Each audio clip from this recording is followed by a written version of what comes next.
Now the other thing that I use a lot, I will switch to. So right now on my rack, when you're playing low frequency,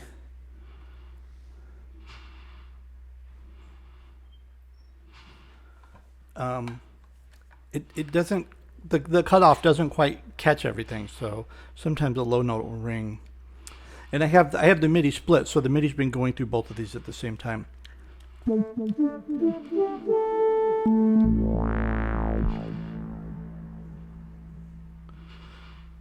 Now all that sound is coming out of, so we have my rack, which is like a, I think it's just one oscillator, ladder filter. I have the effects probably potted down because I'm using an effects bus with the release delay. I know that the hum is annoying, sorry. And the eventide black hole. And then the second layer of this sound, so that's your synth layer. Well, you could hear both, I think, there, but so here's my rack just by itself.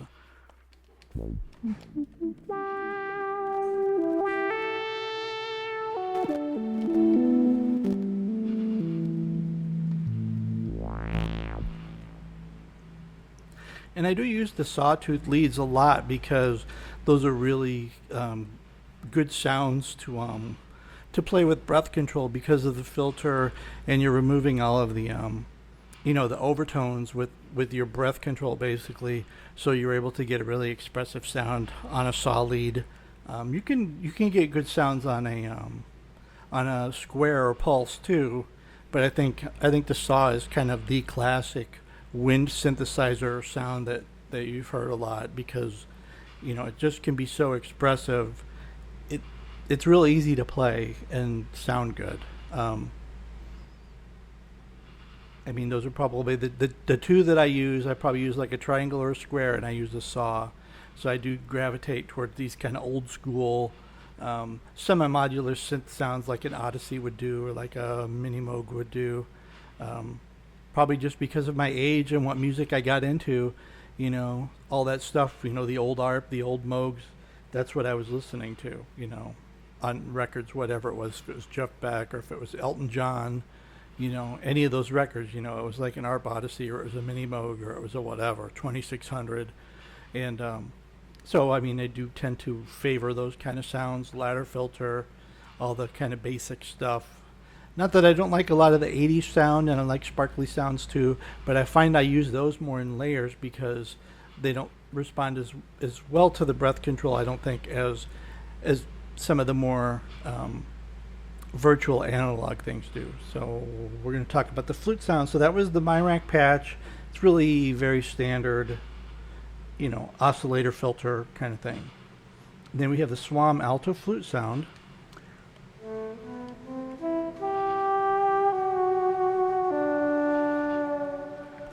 And I use the regular Swam flute also. I just like the alto flute. The frequency range fits a little bit better with the range that I play in more. It will stop, so if you try to play too low, then there's no sound. If you try to play too high, there's no sound. I forget where the cutoffs are even.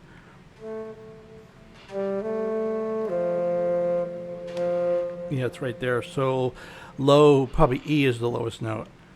No, not even low F is I guess the lowest note.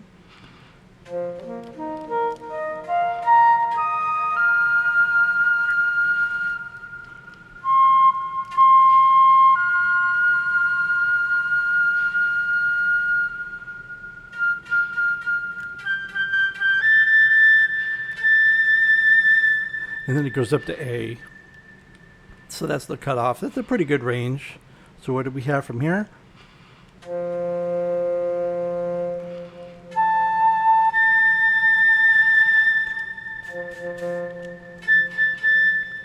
That's your tessiture for the flute. But then I cheat because I'm layering it, or not exactly a cheat, but because I'm layering it with my rack, it extends the range to wherever you're playing. Because my rack will go the full frequency range that this controller sends. So then if I want the really low notes, you still get the synthesizer layer, you don't get the flute layer. And then same with the highest frequencies.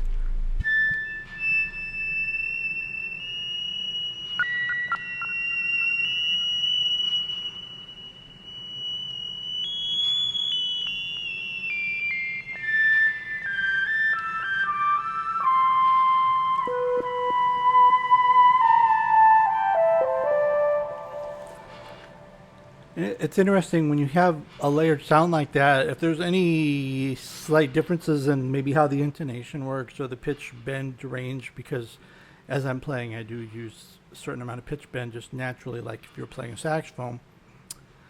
It's almost like a chorus effect. So I think that's a desirable attribute of all this too.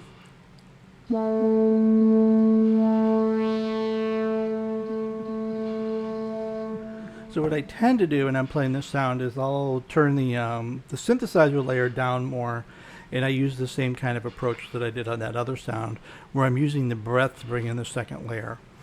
And that's like a big thing. One thing that I think is very helpful is a wind synthesizer player. I was just talking about this with another wind synth musician, is being able to set up your different kind of patches where there's a fairly consistent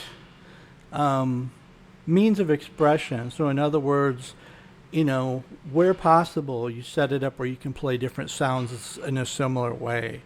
And it's less kind of learning and stuff to keep track of, as opposed to you have all these different patches and every single patch plays different, and then you have to learn how to do it, like 10 times. If it's 10 sounds, you have to learn to play 10 different ways. I mean, there's always going to be some of that. I mean, the flute sound plays different than the synthesizer sounds for sure, and the way it responds to articulation is different. But beyond that, I mean, I do try to make it as similar as I can. I think it helps because it gives you the ability to jump from one instrument to another without like all of a sudden having to kind of reset whatever mentally when you're playing. So this is the layered sound.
So that's a glitch with AUM. It doesn't always show you the changes of the sliders and stuff. Like it stops refreshing or something. Is it gonna work?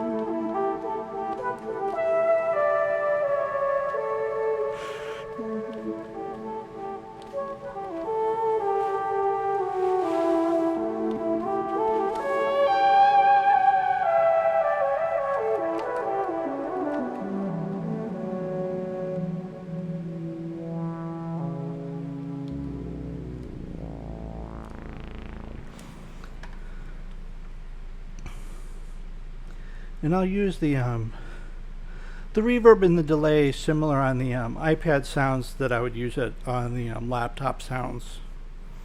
Again, I think it helps to have a fairly consistent approach from whatever device to device, from instrument to instrument, and then by doing that, you're able to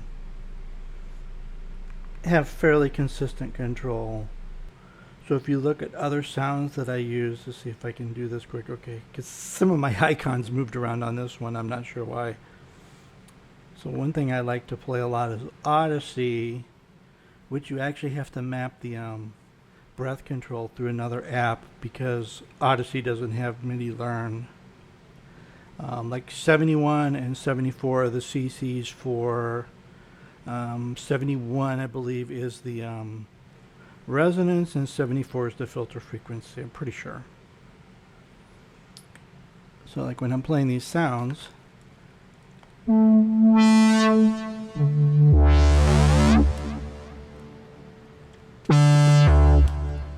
actually it's not too bad with the level.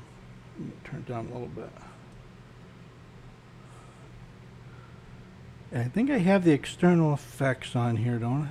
Sounds like I do. I can't really see.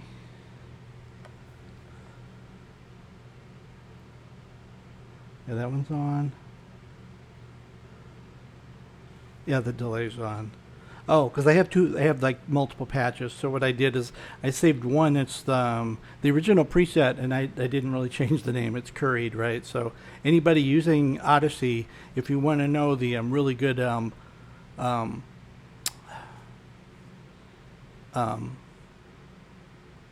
not pulse, oscillator sync. If you really want to have the good sync lead sound, it's the curried patch. It has some built-in automation here. You can't see it now. Why am I not? This is so hard. I don't have my dumb reading glasses on and I can't see very well. This is the one. Okay. So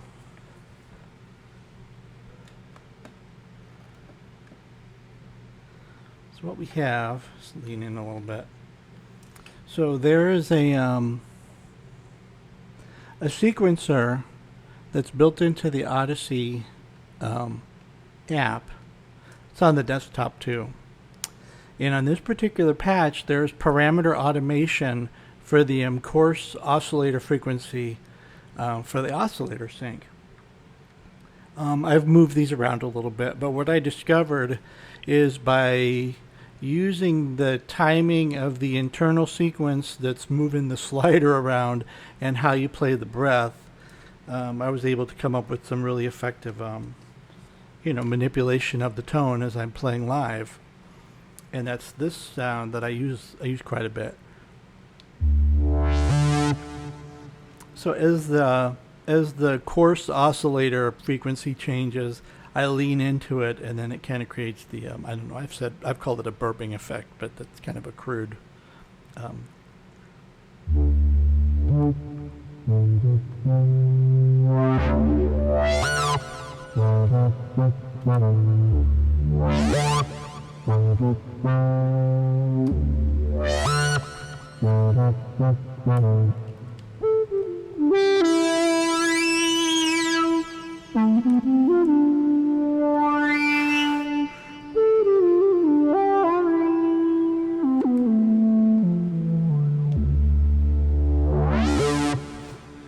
And because of the way the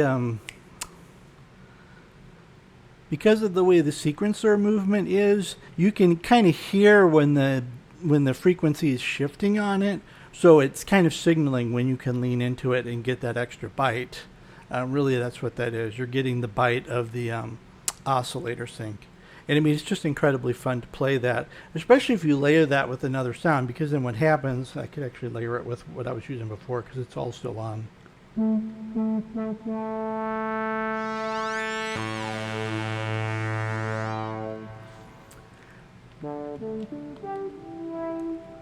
it sounds like the drone layer got turned off still.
If you leave that DS Thorn on going through that long reverb like that, it just builds up so much. Even when you turn down the level, I can quite see what I was doing, but I was adjusting the level while I was playing a little bit there.